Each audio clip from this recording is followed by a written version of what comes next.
Well, hello everybody. Welcome back.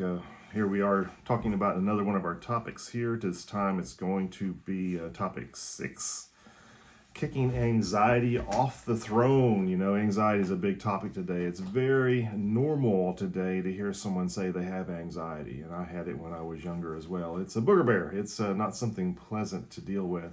I want you to think about something though, how so many today, especially among our young people, do have and struggle with anxiety. But I want you to think back to what is called the greatest generation, our World War II guys.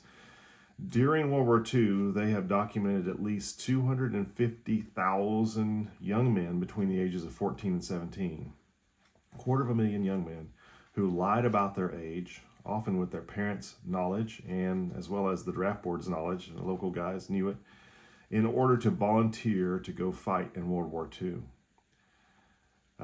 That's a big thing. You think about it. Young men who just got to be in the fight. They had various reasons for wanting to do that, but probably not a very anxious group. They were anxious to get into the fight. Along with that, a lot of these young men had sweethearts back home, and they would get married right before the guy went into combat. And sometimes that resulted in a pregnancy. And many of these young wives became young mothers while their husbands were in a combat zone, not knowing when or if they would return. So how in about 70 years did we come to a place to where we have people who are struggling with what is called adulting, a word that didn't even exist back then. People, 14-year-olds are running off to war. In one case, I think one guy was as young as 12 or 13, got into the Navy and went to war. How did we get there? And more importantly, how do we get out? There's lots of drugs out there you can take. I'm not a big fan of them. But there are some things that you can do. If you're on a drug, you might want to talk with your provider about tapering off of this drug while you enact some of these protocols about living wisely according to the way that God designed you.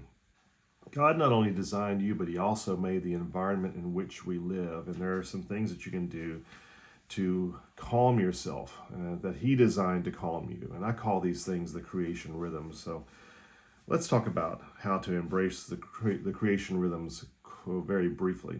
Once again, my book, Free Fall, does have this in a bit more detail. I'm also currently working on another book that's going to go into this in great detail called You Don't Have to Live This Way.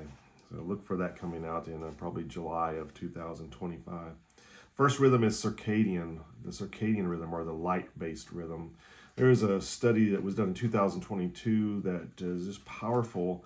It had over 87,000 participants who finished the study, and what they found was that proper exposure to light during the daytime hours and then greatly reduced or no exposure to light in the nighttime hours produces enormous health benefits, especially for those with things such as generalized anxiety disorder, which we call anxiety, major depressive disorder, bipolar, and psychotic episodes. What this means is that, just as a real quick, how do you do this, is that you want to get out and get early morning sunlight when the sun is low to the ground, and also back in the evening if you can, and get that low angle sunlight.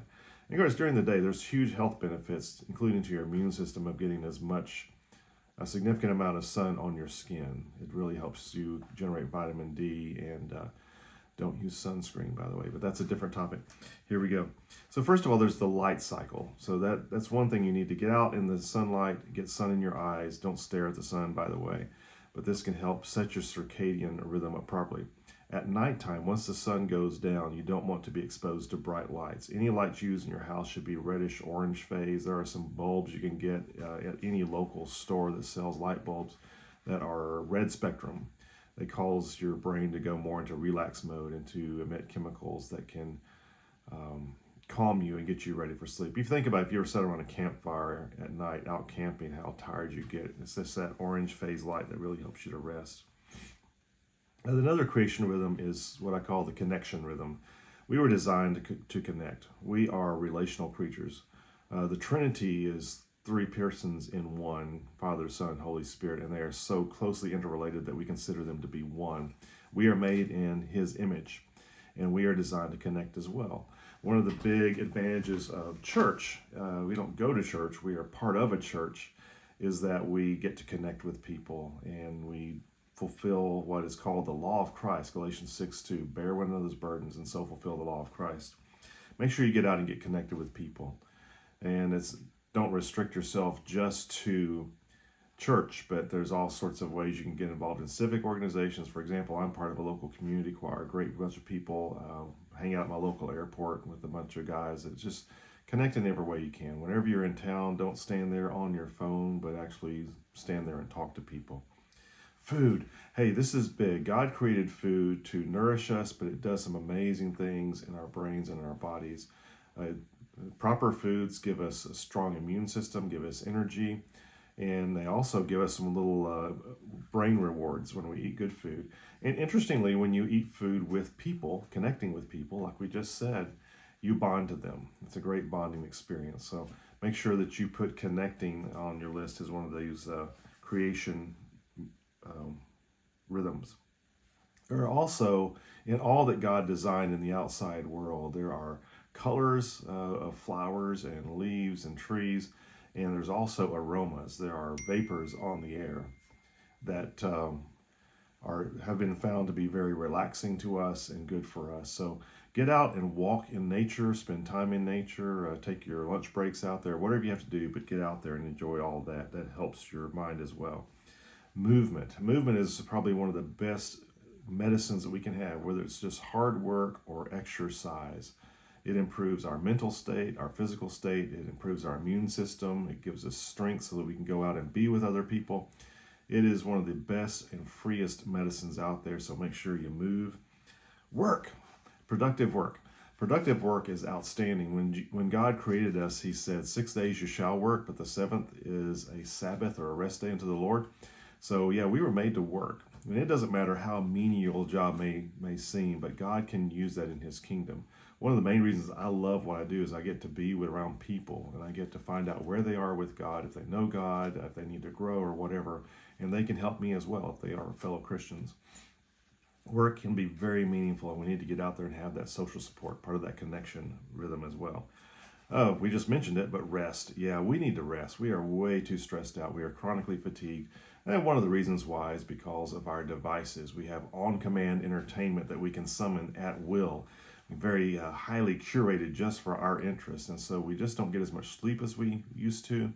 And also you got to think about, not only is that looking at a device, is it light exposure into the eyes often at night, which is bad, but also think about the content, how it gets us riled up, it gets us agitated, which can lead to anxiety. And then finally, renewal. Take time to have downtime, to have times of boredom, to where you can think through your life and where you are. This has been found to be so important to our emotional health, to our path going forward, and to decreasing our anxiety. So make sure that you do get plenty of renewal time. Always be learning, always be curious. Anyway, that's kind of the basic. There is a lot of more information on this chapter in particular in my book. You can get that on anywhere online, Amazon, any of those places. But once again, if you can order it from your local bookstore, I highly recommend you do that. Get out there and be with people, connect. That's one of those creation rhythms that you need to embrace. Until next time, let's do this.